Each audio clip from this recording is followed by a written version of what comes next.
How to change grid size on Samsung Galaxy S26 Ultra.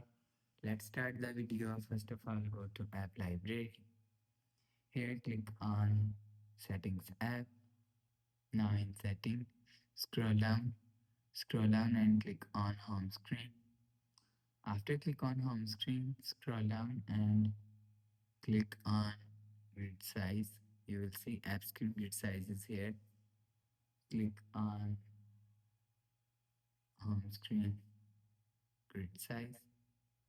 So you will see 4x6 and 5x6 is here. So you will select 4x6 and 5x6. After select, click on done. After click on done, go back to home screen. So that's how you can change grid size on Samsung Galaxy S26 Ultra. If you like the video, please subscribe. Thanks for watching.